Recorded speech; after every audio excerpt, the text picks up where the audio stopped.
Magandang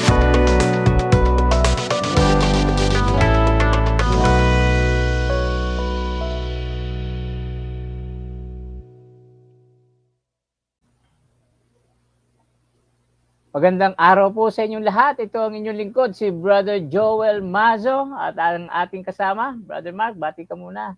So yan, good morning po. Nakakapanibago yung good morning, Pastor, ano? Kasi sapagkat madalas gabi tayo nagpo-program. Pero ngayon ay meron tayong bagong time slot. At salamat sa Diyos sa mga nangyari. May mga negatibong bagay, Pastor, na nangyari. Pero pinagpapasalamat ko eh. Kasi sabi ko isang oportunidad para maibahagi ulit natin yung isang napakagandang pag-aaral natin tungkol sa mga kasulatan ng Biblia. Sapagkat si Kristo yung lagi natin nakikita doon. Okay, full disclosure, Brother Mark, matagal po kaming nawala sa ere dito sa A Closer Look dahil sa trabaho, livelihood po. Na-busy si Brother Mark, na-busy din po ako. Pero ngayon po ay medyo lumuwag yung aming mga trabaho, kaya nagsisimula po ulit kami ng broadcast. At we hope na sana ay samahan nyo pa rin kami kagaya ng pagsama ninyo dati at sana po ay ma-share ninyo sa inyong mga kaibigan. At ngayon po dito sa A Closer Look ay magsisimula tayo ng bagong aklat at ito yung aklat ng Hebrews. And it's a very interesting book, napaka-lalim po at napakarami nating matututunan dito. Napakaganda ng mga laman nito, Brother Mark. Ano? Okay? Yes. So, didiretso na po tayo agad. And the first question that I think we need to consider, sa palagi yung kinakailangan nating isipin, it's a very controversial question. Sino ang sumulat ng aklat ng Hebrews? Okay? So, Brother Mark, may masasabi ka ba dito? Sa maraming accounts, Pastor, maraming historical na pag-aaral. Kumbaga, maraming tao yung nagko-connect ito talaga kay Paul, kay Apostle Paul, no? Pero kung titignan natin, may mga nagsasabi rin na matinding mga pag-aaral ni Pastor ng mga nagsusuri. Ang sabi nila, another Jewish Christian lang yung nagsulat. Kaya yung kanyang kumbaga atake sa pagsusulat yung tungkol sa mga ano yung ginagawa ng mga Hudyo. 'Di ba? Andiyan yung day yung atonement, andiyan yung mga saserdote, andiyan yung law, andiyan yung Sabat. Lahat halos, Pastor, ng may tungkol sa mga Hudyo nandoon nakapaloob, kaya nga Book of Hebrews. Kaya kung titingnan natin, Pastor, talagang ina-account to sa isang Hebreo na nagsulat.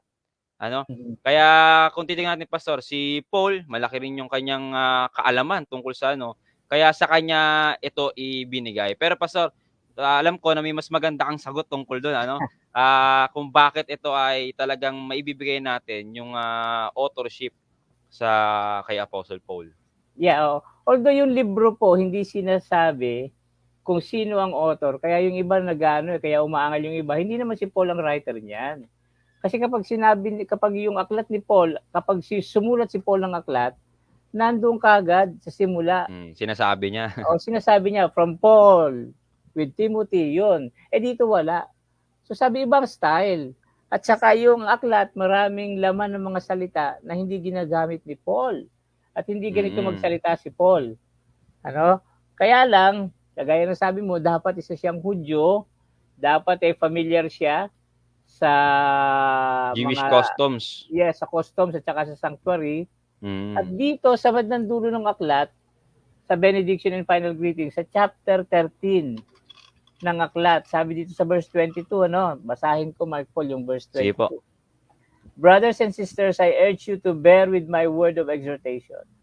For in fact, I have written to you quite briefly. I want you to know that our brother Timothy has been released. If he arrives soon, I will come with him to see you. So, sino ba sa New Testament ang palaging kasama ni Timothy? Si Paul. Diba? Yeah, so wala namang iba kundi si Paul. Although, siyempre may iba pang possibility. Yes. Pero I think na etong verse na ito, isang clue na nagtuturo kay Paul. Kasi siya talaga ang kasama ni Timothy at saka pamilyar sa kanya na si Timothy doon nakulong. And now, ewan ko kung pagkakakulong ato has been released, pero siguro pagkakakulong din. If he arrives soon, I will come to him to see you. So, sasamahan daw niya si Timothy. At again, hindi tayo pwede maging dogmatic. Hindi natin masabi. Yeah. Si Paul yan. Kasi hindi talaga settled . But still, the biggest possibility is Paul. Ngayon, Mark Paul, Yes. meron akong narinig, hindi sa akin galing to, meron akong narinig na magandang discussion na kinukonek nila itong aklat ng Hebrews sa Acts. At sabi doon, nung mga nag-share nito, doon daw sa Acts 7, ang Acts 7 ay sermon ni Stephen bago siya patayin. Ano? At doon, yung Acts 7 na iyon ay napakahabang sermon at nire-relate niya yung kung paano ang Diyos ay nagpadala ng mga message sa mga Hebrews, sa mga Hebreo. Itong ginawa ng Diyos nung unang panahon, sabi niya, ang haba-haba noon. So, salita ni Stephen yon. Ngayon, Yes. ang tanong, ang sumulat ng aklat ng Acts, alam natin si Luke. Ano? Pero si Luke, nag-i-interview siya ng mga tao para maisulat niya sa aklat niyang Acts. Sino kaya ang in-interview ni Luke para malaman niya kung ano yung sinermon ni Stephen? Kasi napaka-detalyado ng sermon niya, ang haba-haba eh.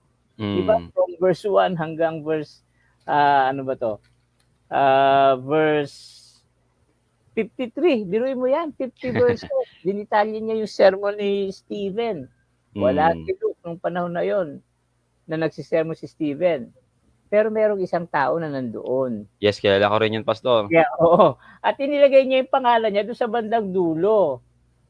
Sabi dito sa Acts chapter 7, verse 57 at saka 58. Basahin ko.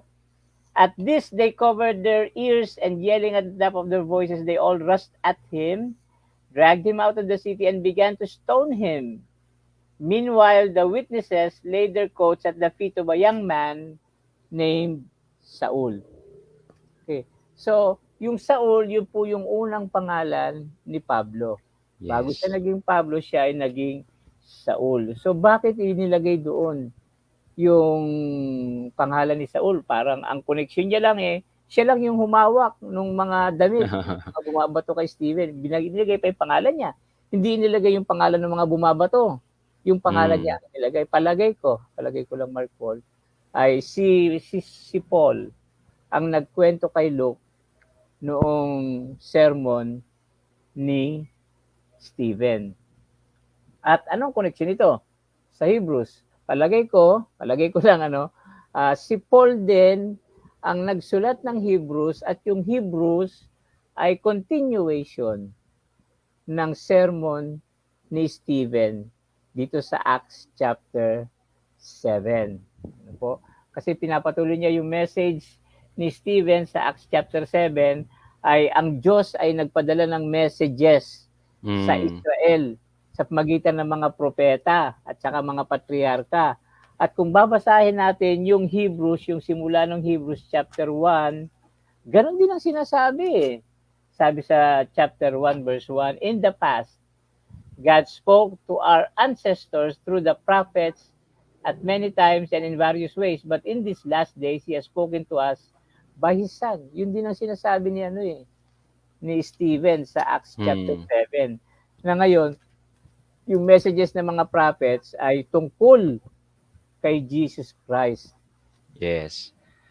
Ang gandang connection ng Pastor, Kasi kung titignan natin, yung laman ng mga sinulat ni Luke sa tungkol nga kay Stephen, talagang Pastor, si Stephen kasi talagang inungkat niya pinakasimula halos ng kwento ng na kung paano sila naging Hudyo, at kung paano yung promises na galing sa Diyos na ang katuparan nga ay si Jesus, na kung saan sinasabi niya to sa Sanhedrin, Kaya sa kanyang pagbalita, Pastor, ang nakita ko naman, Pastor, yung kanyang connection sa Hebrews. Kaya marahil ang tingin ko rin ay si Paul ang nagsulat nito at yung connection na yun ay maganda, Pastor? Napakagandang connection nun. Kumbaga hindi siya bago siya sa pandinig ng marami, yung connection ni Luke, ni Stephen, ni Paul doon sa Book of Hebrews. Na kung saan siguro, Pastor, may maganda pa mga pag-aaral para makita talaga natin na mas malinaw yung connection nila.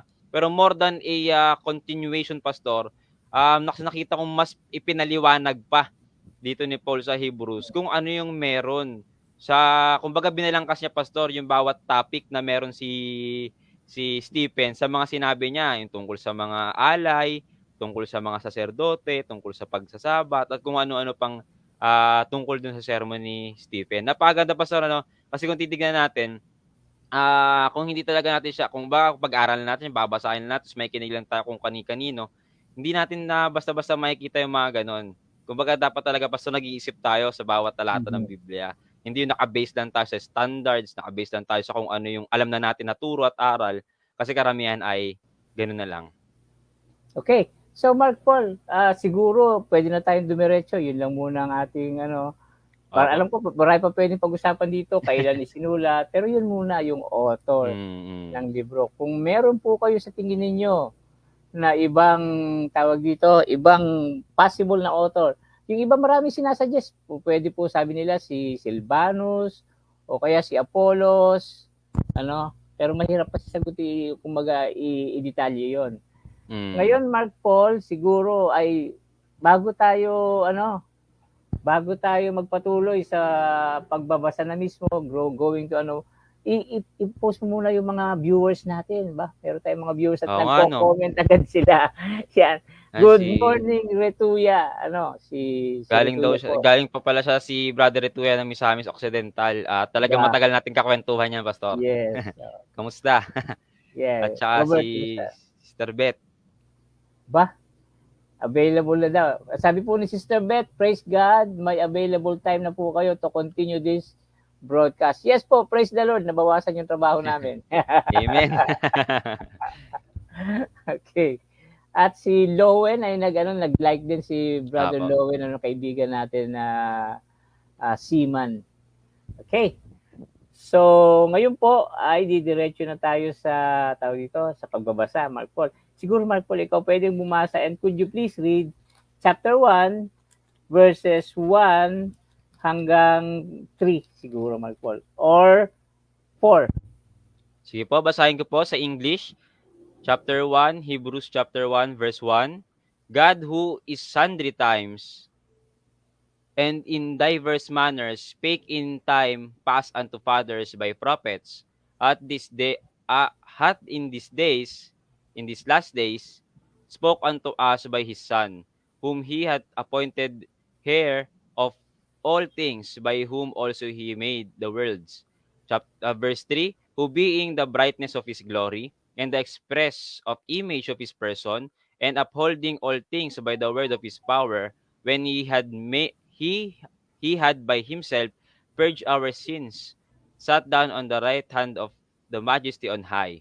Verse 4, being made so much better than the angels, as he had by inheritance obtained a more excellent name than they. Okay. So, yun po ang punto ng chapter 1. Maigsi lang, Mark Paul.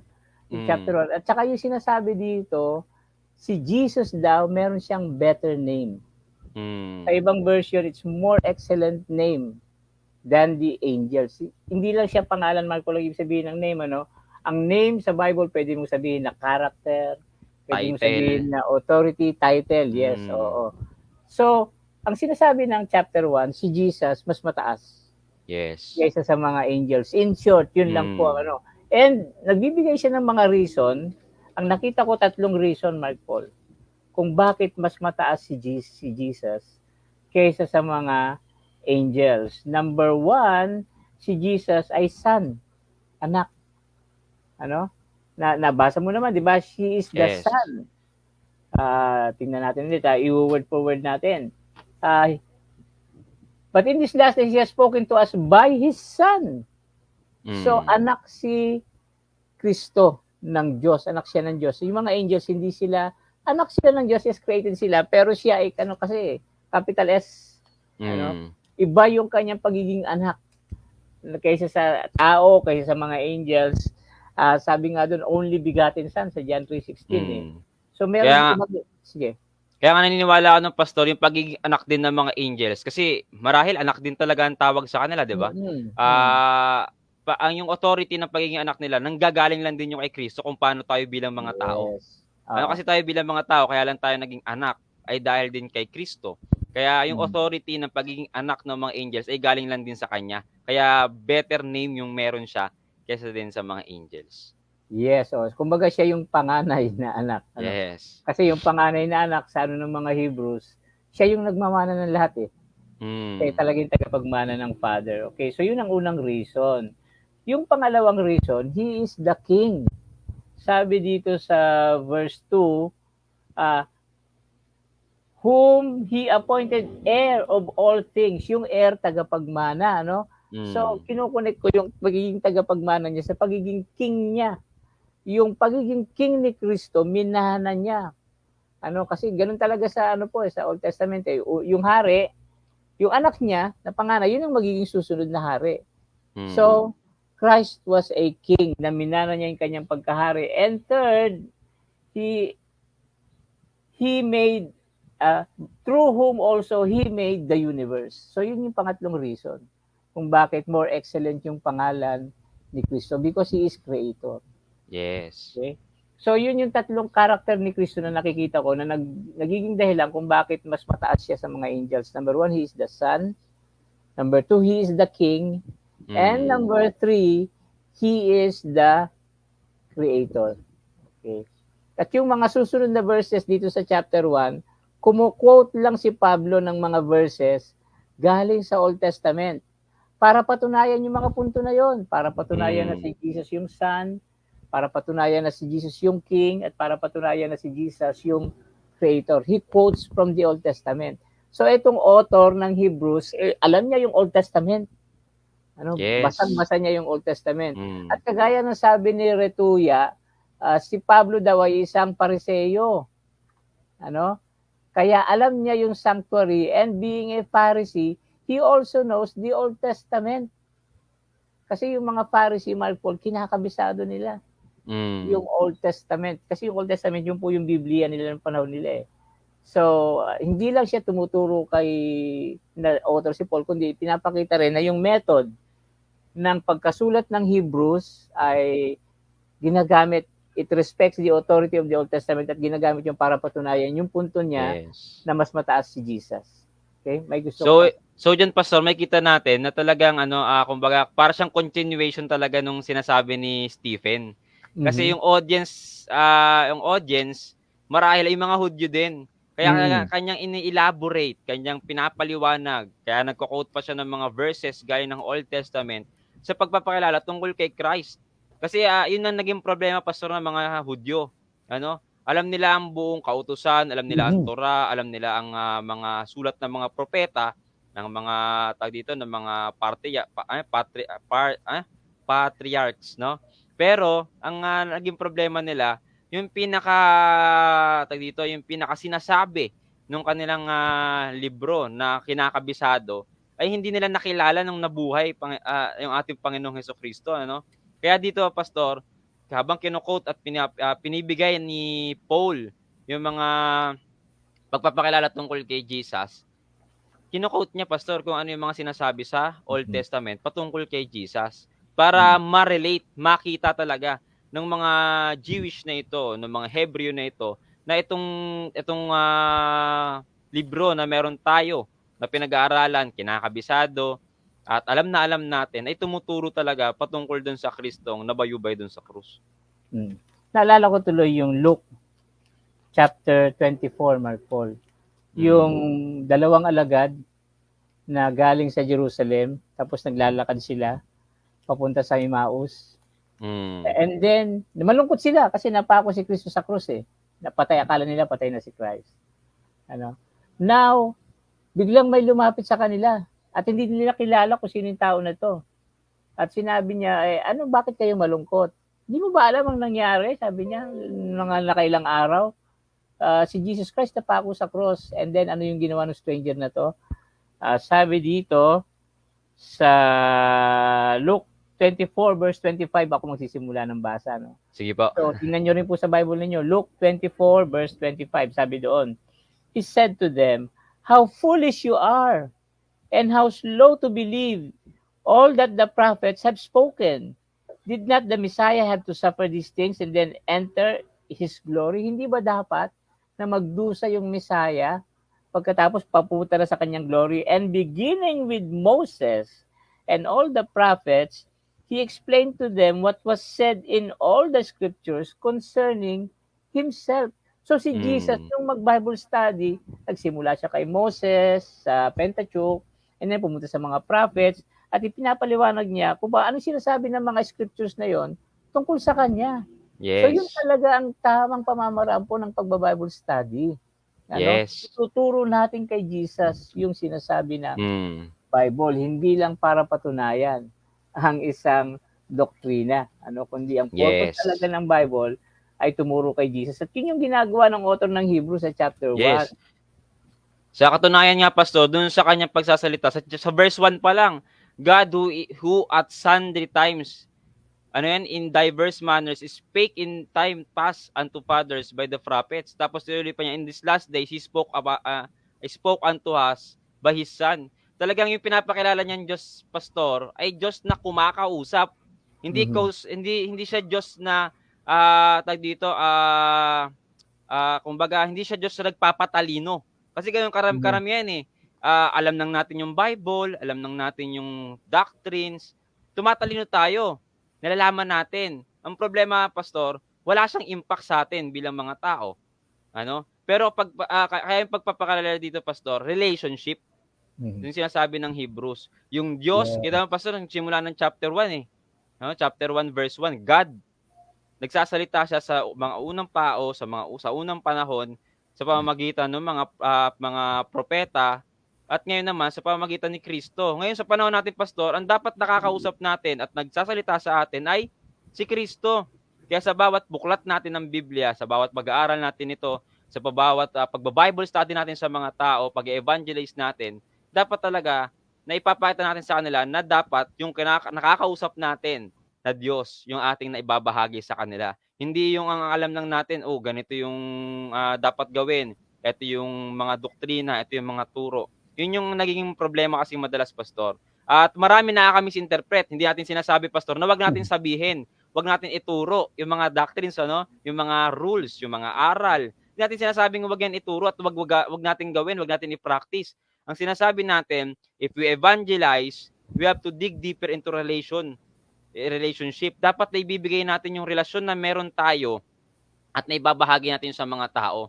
Kaya yun yung pinaka-aim, Pastor, ng Hebrews, nung nagsulat ng Hebrews sa kanya sinusulatan. At naniniwala ako, Pastor, inaari kong kasali rin ako sa sinulatan na to. Marahil may direct na sinulatan siya, pero sa panahon natin ngayon, si Jesus ang nagsasalita sa atin. Kaya yung Hebrews, may mensahe para rin sa akin. So, ganun, Pastor, yung ating pagbabahagi ng Biblia.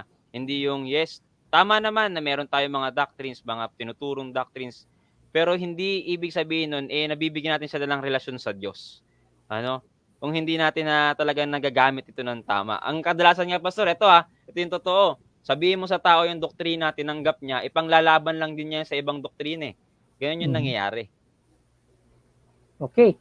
Yeah, gusto ko yung sinabi mo, na yung aklat ng Hebrews hindi lang para sa mga sinulatan, yung mga Hebrews mismo, kundi para sa atin din. Kasama tayo doon. At sana po ituring natin na talagang para sa atin. Although kinakailangan natin, yung original audience po ay yung mga Hebrews na nakakalat sa buong Roman Empire. Okay? Kasi ito po yung mga Hebrews na to na sinulatan, hindi sila naka-steady sa Jerusalem. Kasi nung isinulat ito ay panahon na mawawasak ng Jerusalem, 70 AD yun nawasak yung Jerusalem. Kaya yung mga Hudyo, nagtumakas sila sa Jerusalem, nagpunta sa iba't ibang mga lugar. Sa Asia Minor, sa Greece, at eto ay sumusulat si Pablo sa mga Hudyo na naging Kristiyano sa iba't ibang mga lugar na iyon. Kasi nga, Marco, alam mo yung mga Hudyo, pati yung mga Kristiyano, they were persecuted. Dumadanas sila ng persecution. Kaya sumulat si Pablo sa kanila para palakasin yung kanilang loob, para ipaalala sa kanila na si Jesus ang talagang magliligtas sa kanila, hindi yung kanilang relihiyon. Okay? At saka, isa pa, si Pablo dati sumusulat siya sa mga Gentiles. Lahat ng ibang sulat niya sa mga Gentiles Yung Romans, yung Galatians, yung Ephesians, Thessalonians.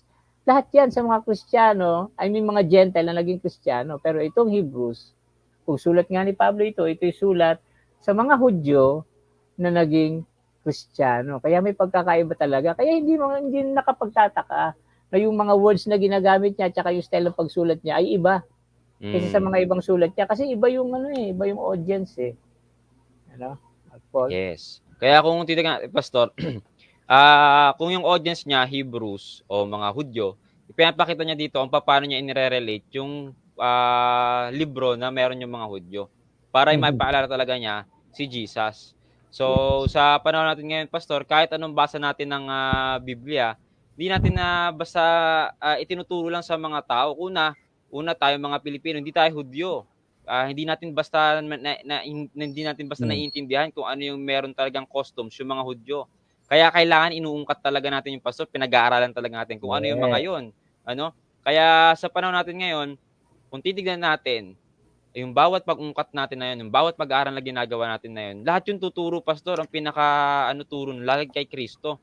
Kung paano ginagamit itong Hebrews, itong book ng Hebrews ng author, ganun din. Pastor, sa bawat pagbasa ko ng chapter 1, 2 hanggang sa dulo, lahat ng tinuturo dito si Jesus sa chapter 1, sa chapter 2, kahit yung sa Sabat dito, Pastor, tinuturo yung kapahingahan na meron yung Hudyo, hindi nila napasok. Bakit? Kasi hindi na nakilala si Jesus na siya yung nagbibigay ng kapahingahan. So, ganun pa sa siya rin yung sacerdote na tinutukoy dito sa Hebrews. Napakaraming picture ni Jesus dito, Pastor, sa Hebrews. Kaya napakamalaman talaga ng libro na to. Yes, okay. So, ang ibig sabihin din ng Mark Paul, kinakailangan tayo ngayon. Dahil sabi mo nga, hindi tayo mga Hudyo, no? So, kinakailangan, pag-aralan natin, paano ba mag-isip yung Hudyo? Yes. Ano ba ang mahalaga sa Hudyo? Para maunawaan natin kung ano yung message yung talagang message ng ng Hebrews, Kasi sinulat yan para sa mga Hudyo, tayo na hindi Hudyo, para maintindihan natin yung message na yan, ay aralin natin. Ano ba yung nasa utak ng Hudyo? Paano ba siya umintindi ng mga bagay-bagay? Okay, siguro Mark Paul, maganda na basahin natin yung mga okay, nabasa mo na rin pala yung verse 3, pero hindi ko lang. The sun is the radiance of God's glory. So, dinadagdag ni Pablo bilang anak, si Jesus Christ, yung liwanag ng Ama, yung glory ng Ama, nasa Kanya. Okay? Tanong, nasa Kanya ba yun nung tao pa siya? Well, dapat makikita sa Kanya. Maski tao siya, maski nung lumalakad siya bilang tao, nakikita na dapat sa Kanya. Yung kaluwalhatian ng Ama. Hindi yung glory na, sa Matthew 17, di ba, nakita nila yung glory sa mukha ni Christ. Transfiguration. Pero maski wala yung glory na iyon, sa kanyang sinlessness, sa kanyang buhay, na hindi nagkakasala sa pamamaraan ng kanyang pagsasalita, dapat nakikita yung glory ng Father. Naalala ko, Mark Paul, John, chapter 1. Parang nabanggit yun doon Diba? Sa verse 14. Pakibasa mo nga. Ano, Pastor? John chapter 1, verse 14. John chapter 1, verse 14. Sabi dito, "And the Word was made flesh and dwelt among us, and we beheld by His glory, the glory as of the only begotten of the Father, full of grace and truth." Ayan, ang ganda, So, maski tao siya, tinago niya yung divinity niya, nakikita pa rin yung glory sa kanya ng Ama. Full of grace and truth, dahil yung kanyang pamamaraan ay mabiyaya. Kumbaga, tuwang-tuwa yung mga tao sa kanya. At saka yung tinuturo niya ay katotohanan. Doon nakita yung glory ng Ama sa kanya. Ang maganda doon, Pastor, tuwang-tuwa sa kanya yung mga tao na bukas yung puso at isipan sa pagtanggap. Pero may mga taong ayaw sa kanya, mas marami yung Pastor nung panahon niya. Ayun yung isa sa mga doon. Kasi yung glory ng Diyos, yung kabutihan na meron si Jesus, yung truth na dala-dala niya, aayawan talaga yung Pastor ng mga tao na kung saan ang kanilang pinangahawakan ay yung thinking nga nila tungkol sa salvation na naiisip nila. So ulitin natin, Pastor, ano yung audience dito? Yung mga Jewish, and how Jewish people think about their salvation. It is about the law. Kaya yung glory na meron yung Diyos na nakikita sa pamamagitan ni Jesus, sa mga truth na dala ni Jesus, hindi nakikita ng mga Hudyo yun. silaw sila doon, pastor. Kaya sa pagsasilaw nila na yun, Mm. nagagalit sila. Ano ka ba? Kung ano-ano mga pinagsasabi mo, blasphemy yan. Ganyan ang ano nila kay ano. Kaya hindi ako magtataka kung yung mga truth na meron na sinasabi ng mga tao ngayon ay inaayawan ng marami din. At ang malupit ng pastor, Jewish ang audience niya. Ano? Oo. At yun yung mga umaayaw doon. So sa panahon natin ngayon, dapat expect din natin na within our circle, ayun din yung mga tao na ayaw mismo agad dun sa mga messages na meron tayo kapag kayong truth na meron tungkol kay Jesus ang sinasabi natin. Yun ang malungkot, yung bayan niya, his own received him not. Hindi siya tinanggap ng bayan niya. Yung mga tumanggap sa kanya, yung mga alagad. Hindi naman lahat, no? Sila Hudyo rin sila, no? Pero tinanggap nila si Kristo at nakita nila yung kaluwalhatian. Okay? Yes. Pero yung mga leaders, yung mga Pharisees, pati yung mga majority ng mga tao, dahil naniniwala sila sa mga Pharisees, kaysa naniwala sila kay Jesus, ganun din, they also rejected him. Yes. So yung palang pagkakita ng glory ng Diyos, nangangailangan ng faith, Mark Paul, Yes. Yung mga disciples na mayroong faith, sila lang nakakita ng kaluwalhatian ni Jesus Christ. Maski siya ay nagkatawang tao, sila lang nakakita ng divinity, pagiging Diyos ni Jesus Christ. So, totoo ba yun ngayon? I think so, yes. Kinakailangan natin ng pananampalataya para talagang makita na si Kristo ay buhay, na siya ay gumagawa sa ating buhay. Hindi bilang doctrine, kundi bilang person. Yes. At magkakaroon lang yun ng kapangyarihan sa atin kapag meron tayong pananampalataya. Ang maganda pa, pastor, yung glory na meron na yun si Jesus nung siya'y flesh, ay may kapangyarihan din yung sa buhay natin. Kasi yung glory na yun, pastor, possible din na makita sa atin. Yes. Sabi dun sa chapter 5 ng Matthew, chapter 16, verse 17 ba yun, pastor? Let your light so shine before men, and that they may see your good works and glorify your Father which is in heaven. So, ibig sabihin, pastor, yung glory na yon na kay Jesus, kung tayo na kay Jesus, magiging kabahagi tayo ng glory na yon. Kaya doon lamang nakikita yung good works na meron tayo. Sa pakikipamahagi natin, pastor, dun sa pagsunod ni Jesus. Kaya nga sabi dun, think not that I am come to destroy the law or the prophets. I am not come to destroy but to fulfill. Ang fulfillment si Jesus. Yes. Hindi ibig sabihin, pastor, pinufulfill niya, fulfill natin yung lahat ng law. Kasi si Jesus mismo yung fulfillment. At may ikibahagi tayo doon, pastor. At dahil naikibahagi tayo doon, yung good works nakikita sa atin. Yung light kasi, pastor, kapag nakakonekta ka sa voltahe o sa kuryente, kusa yun na nag-iilaw. Kahit kung titignan natin, ganun din tayo kapag nakakonekta tayo kay Jesus, kusa yun na nakikita sa atin yung mag-glorify natin yung Diyos pamagitan nun. Okay, idiin lang natin yung Matthew 5:16, 17, yung glory po doon, that they may see your good works. Hindi yung good works ang ating ipinapakita. Yes. Hindi, kumbaga, ano ba sinasabi ko? Hindi yung good works ang glory natin, kundi si Jesus. Pag nasa atin siya ang nakikita ng mga tao, hindi yung good works natin. Yes, may papel doon yung good works, pero dapat ituro natin yung nakakagawa lang ako ng mabuti dahil sa kanya. Yes. At yun lang yung nakaka-glorify kasi yung iba yung use ng good works dito, pastor, na to glorify God. Hindi siya to give salvation. Ayun yung pinagkaiba na for us to glorify God, we have to do good works in Jesus. Dahil nakabahagi nga tayo kay Jesus at yung good works na yun hindi nagiging mahirap sa atin. Iba yung good works dito, hindi siya for salvation na purpose. Ang purpose niya to glorify God. Okay. Sige. Tuloy-tuloy tayo. Nasa verse 3 pa lang pinapaliwanag natin, Mark Paul. Napakalalim talaga nito. Diretso ko lang. And the exact representation of His being. So si Jesus Christ daw, exact representation. Kumbaga, eksaktong-eksakto. So kung gusto nating makilala ang Ama, dapat nakikilala natin si Christ. Dahil yung pagkakilala natin kay Christ, makikita natin yung eksakto na pag-uugali ng Diyos Ama.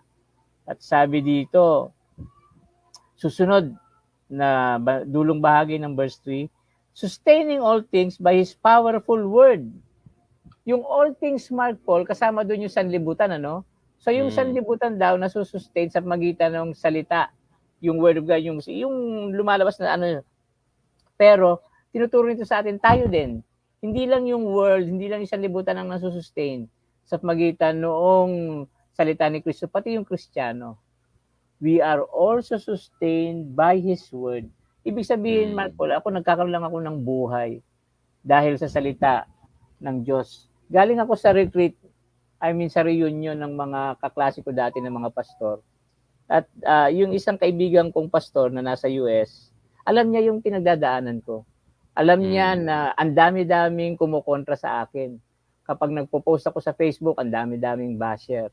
At ang tanong niya sa akin is, how do you sustain? Paano ka nakapagpapatuloy? How do you remain strong against all the opposition? Ang sabi ko, isa lang nagpapalakas sa akin, yung Word of God. Na yung tuwing umaga, nagbabasa ako ng Bible, at kapag nakabasa ako ng Bible, nakikita ko yung beauty ni Christ, yung pag-ibig niya para sa akin, yung kagandahan ng kanyang karakter, at nakaka-discover ako ng mga bagong katotohanan, nakakagawa ako ng mga bagong sermon. Yun lang nakapagpapalakas sa akin talaga, yung Word of God. Of course, may kahalagahan din yung mga tao. Meron tayong grupo, alam mo yung Marco, kasama ka sa group na yon, na yung concern natin ay para sa righteous by faith. Yes, pero hindi naman talaga sila ang pinanggagalingan ng lakas ko. Nakakasuporta sila. Pero kung minsan nakaka-discourage din. Pero ang talaga nagpapalakas po sa akin ay walang iba kundi yung salita ng Diyos. Kagaya ng sinabi sabihin ko na ni Pablo dito sa Hebrews, sustains all things by His powerful word. And I'm praying na kayo din maranasan nyo rin yun. Kayo nagpapalakas sa inyo sa spiritual journey natin ay walang iba kundi yung salita ng Diyos. Read the Bible every day. Yes. Dahil yun ang ating kalakasan. Yun ang ating pinapay. At yung nutrition ng Bible po, yung kumbaga yung sustansya ng Biblia, walang iba kundi si Jesus Christ. Pwede kang magbasa ng Bible na hindi ka nabubusog eh. Hindi ka napapalakas dahil hindi mo nakikita si Kristo. Kaya hanapin po natin si Kristo every day sa Bible. Huwag tayong titigil hanggang hindi natin, nasaan ba si Kristo dito? Ano ba sinasabi tungkol kay Kristo? Huwag tayong titigil hanggang hindi tayo nagkakaroon ng kasagutan sa katanungan na iyon. Dahil yun ang magpapalakas sa atin, yun ang magsusustain sa atin.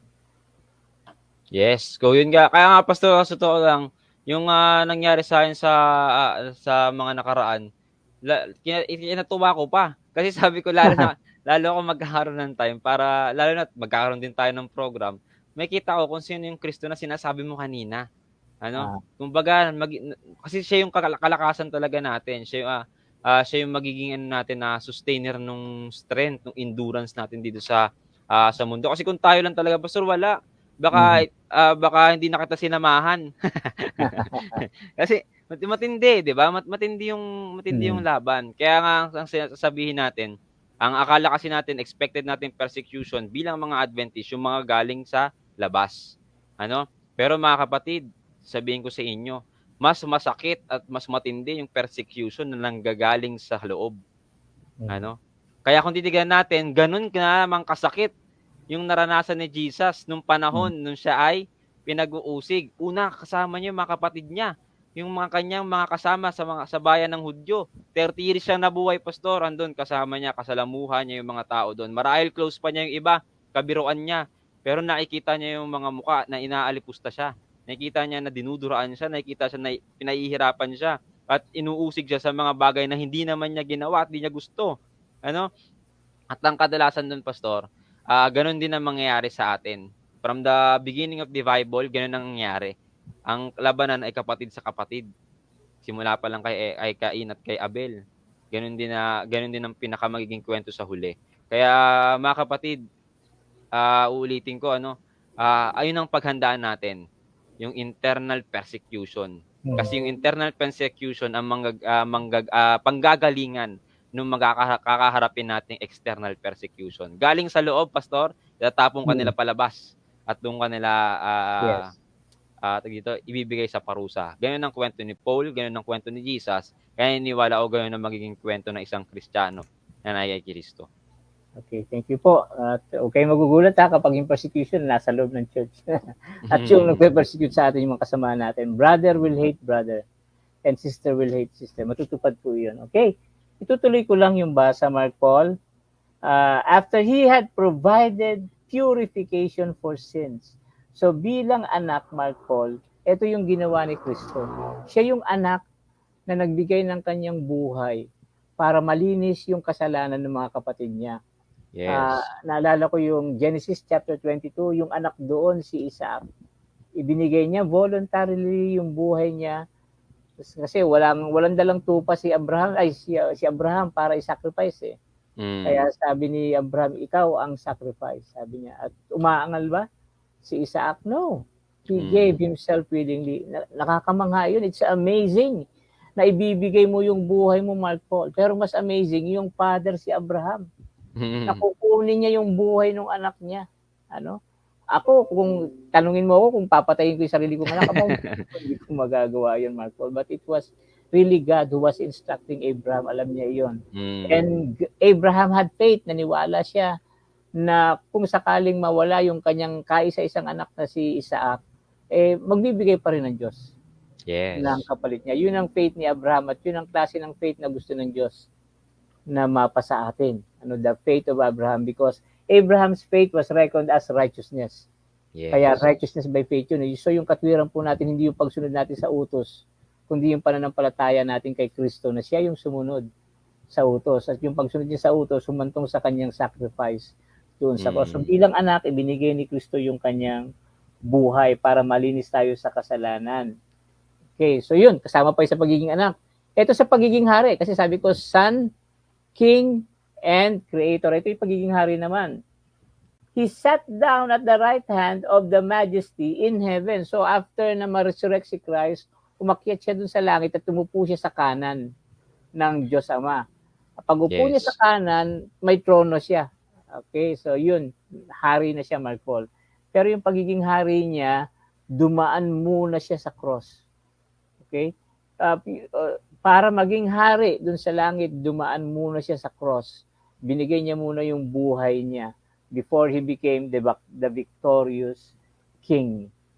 Ano masasabi mo dito? Ganda ng pastor, ano? Kasi yung pagiging hari na ng Kristo ay kasiguruhan din, pastor, na magkakaroon din tayo ng mga putong.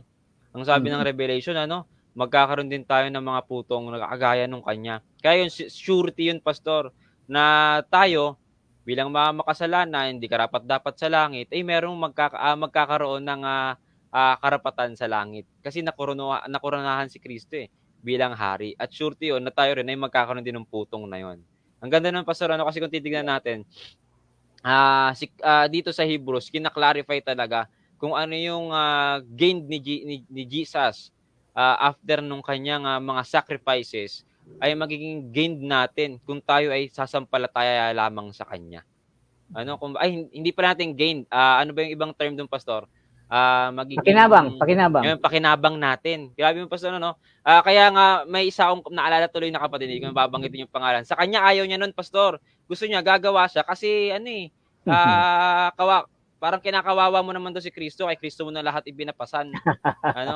Tapos kasi wala kang ginawa, wala ka naman tinrabaho, ang gusto mo sumweldo ka. Ganyan lagi niyang tirada, ganyan lagi niyang atake. Sabi niya, yun nga. Sabi ko sa kanya, yun nga. Yun nga yung maganda sa ginawa ni Kristo. Ang kailangan mo lang sampalatayanan na lahat yun ginawa niya, lahat yun sinacrifice niya dahil sa pag-ibig niya sa atin. Biruin mo, makikinabang ka dun sa bagay na hindi mo pinaghirapan. So, parang siya, pastor, ang illogical. Pero yan yung sinasabi ng Bible tungkol sa salvation. Yun yung sinasabi ng Bible tungkol sa salvation. Kasi sino nga ba naman yung magbibilang ng kanyang mga gawa para lamang magkaroon ng putong na yon? Wala kahit isa, pastor. Wala kahit isa. Biruin mo, isipin mo yung gawa mo, kailangan mong gumawa para magkaroon ka ng tawag dito, ng gain tungkol dun sa sinasabi mga ginawa ni Jesus. Ganun nga, pastor, yung kanyang ganyan yung kanyang argument.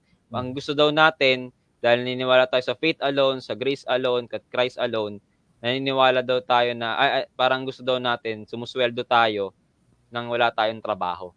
Grabe, Kaya ewan ko na lang kung anong salvation yun ang hinaharap ng mga ganong klaseng tao. Hindi naman talaga logical ang gospel, Mark. Yes, nga po yun. Kinokontra niya yung logic. At Mm. kung baka nahihirapan na si Kristo niya kasi lahat pinapagawa mo, huwag kang mag-alala. Mm. Kaya niya yan. Hindi Mm. siya mahihirapan, ano. So, na-explain na natin yung dalawa, no? Jesus is superior than the angels because he is the Son, he is the King, at yung pangatlo yung Creator na actually nabasa natin yung Creator, sabi dito he sustains all things, di ba? Mm. So yung lahat ng bagay na create niya, napapalakas niya. At dito sa verse, binabagay dito yung pagiging Creator niya Verse 10, pakibasa mga Mark Paul. Tuloy-tuloy hanggang verse 12. Verse 10 po. Chapter 1. Sabi dito, "And thou, Lord, in the beginning hast laid the foundation of the earth, and the heavens are the works of thine hands.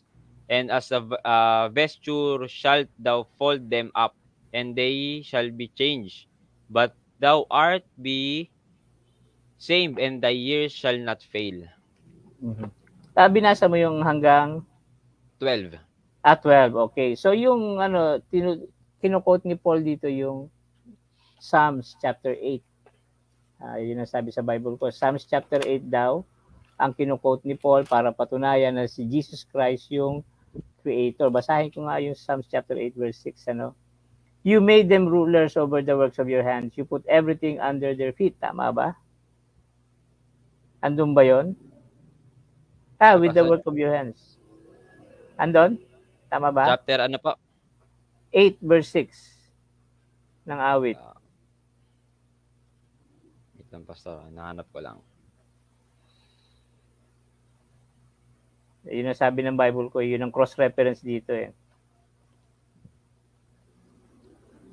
Thou madest, hirap basahin ng King James, no? Him to have dominion over the works of thy hands, and thou hast put all things under his feet. Sige. Si Kristo, tama yung pinilagay lahat sa ilalim ng kanyang paa. Zechariah 12:1, Mark Paul. Yun, mas malinaw doon. Mas Kristo yung Creator. Sa Zechariah po? 12:1. 12:1, sabi daw, "The burden of the word of the Lord for Israel, said the Lord, which strengthened forth the heavens, and layeth the foundation of the earth, and formed the spirit of man within him." Okay, so yun ang mga librong binabasa nung sumulat ng Hebrews, Mark Paul.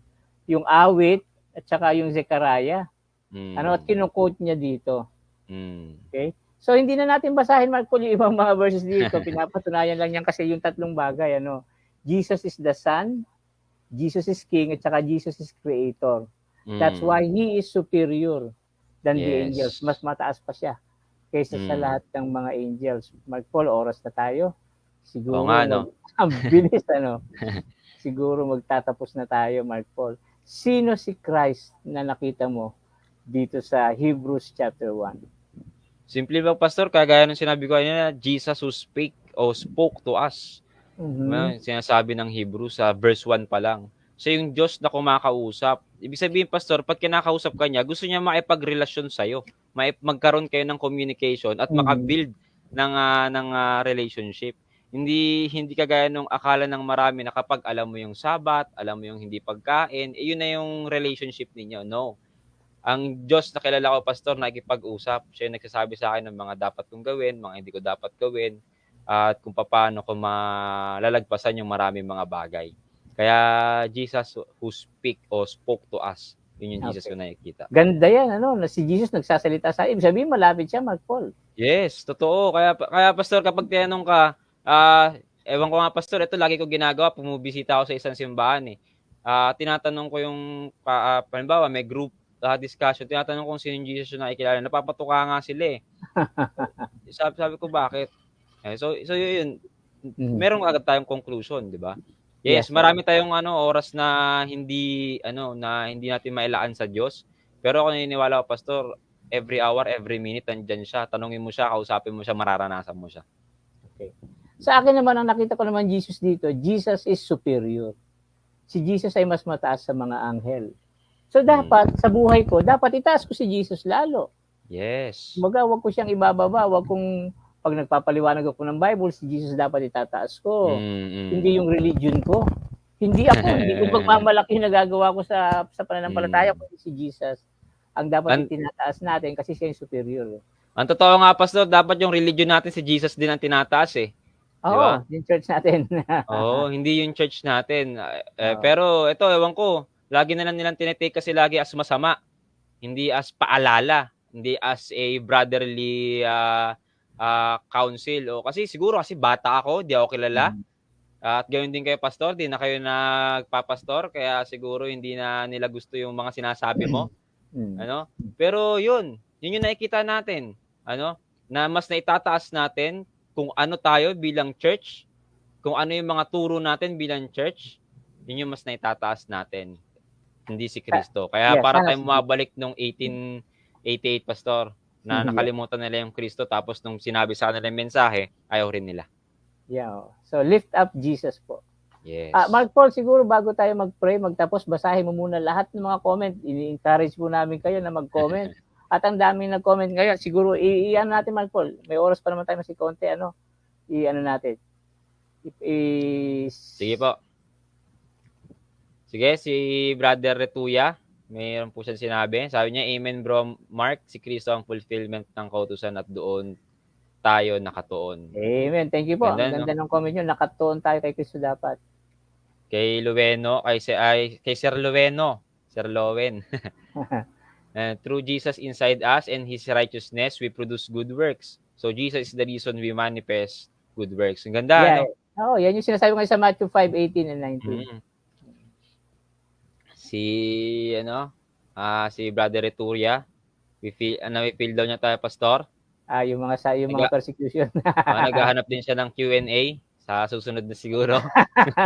May program naman para sa Q&A, hindi sa amin 'yun. Si Brother Soliel Ambog. God Si bless Brother your ministry. Soliel, nakasama ko yan sa retreat, Mark Paul. Mm. Nag-aaral sa AUP yan. Okay. Thank you po. Thank you sa ninyo, sa blessing ninyo. Wala na, ano mo na lahat? Wala na po, okay na po. Okay, sige. So, isa pang commercial bago tayo mag-pray at magtapos, Mark Paul. Sige po. Commercial. Nakalabas na po yung aking bagong libro. New Amen. Sermon Outlines and 100 Modern Parables na naglalaman po ng higit na 70 na sermon, tapos mga 100 na mga parable na makabago para magsilbing ilustrasyon. Ano lang yun po ako, i-PM nyo lang ako. At i-send ko sa inyo, sabi ko sa inyo kung paano kayo magkakaroon nito. At murang-mura lang po ito. Sulit na sulit sa ibabayad niyo dahil magagamit ninyo para magkaroon ng maraming Christ-centered at biblical na sermon. So just PM me po. Thank you very much. Yung akin, Pastor, ha? Yeah, sige. Sige, Mark Paul, so, siguro. Wala na po tayong masyadong oras. Medyo humaba tayo, Pastor. Ewan ko paano pa yung ibang mga chapter ng Hebrews kasi medyo mahaba talaga. Pero salamat sa Diyos at nakita natin kung sino yung Jesus na meron tayo. At sana po kayo na nandyan sa inyong mga cellphone, sa inyong laptop at anong mga gadgets na gamit ninyo ay may nakita kayong Jesus sa inyong sarili sa ating pong ginawang pag-aaral. At kung pare-parehas tayong Jesus nakita, please patuloy nyo po yung relasyon na yan sa ating pong Panginoon. Sige po, Pastor. Magkita-kita tayo bukas ng umaga po ulit at 10 a.m. Everyday po ito, Monday to Friday, 10 a.m. po ang ating broadcast. Tayo po yung manalangin. Sige po. Ama namin na nasa langit, pinapupurihan namin kayo dahil kayo ang Diyos na nagmamahal at sa pagmamahal ninyo, ibinigay ninyo ang inyong buhay para sa amin at para sa lahat ng tao. Maging sa mga hindi nakakakilala sa inyo, Panginoon, nag-sacrifice kayo ng buhay ninyo para sa kanila. Kayo ay naging anak na kagaya ni Isaac na hindi umangal na ibigay ang kanyang buhay. At kayo din ay umakyat sa langit at tumupo sa inyong trono bilang aming hari. Pagpalain nyo kami, Panginoon, sa inyong kaharian. Ipasok nyo kami sa kaharian ninyo. At kayo ang may lalang sa amin. Bilang mga anak ninyo, Panginoon, palakasin nyo kami. Turuan nyo kami na magbasa ng Bible sa araw-araw. At pagpalain nyo po lahat na nakikinig sa amin. Pinag-pray din namin si Brother Pajarito. At nawa po ay pagpalain ninyo ang kanyang buhay. Dumadanas po siya ng karamdaman. Pinag-pray po namin siya na nawa ay mahipo ninyo siya sa kanyang katawan upang mapagaling siya sa kanyang karamdaman at makita, maranasan niya na si Kristo ay buhay at malapit sa kanya. Maraming salamat po sa pagdinig niyo sa aming dalangin sa pangalan ni Jesus.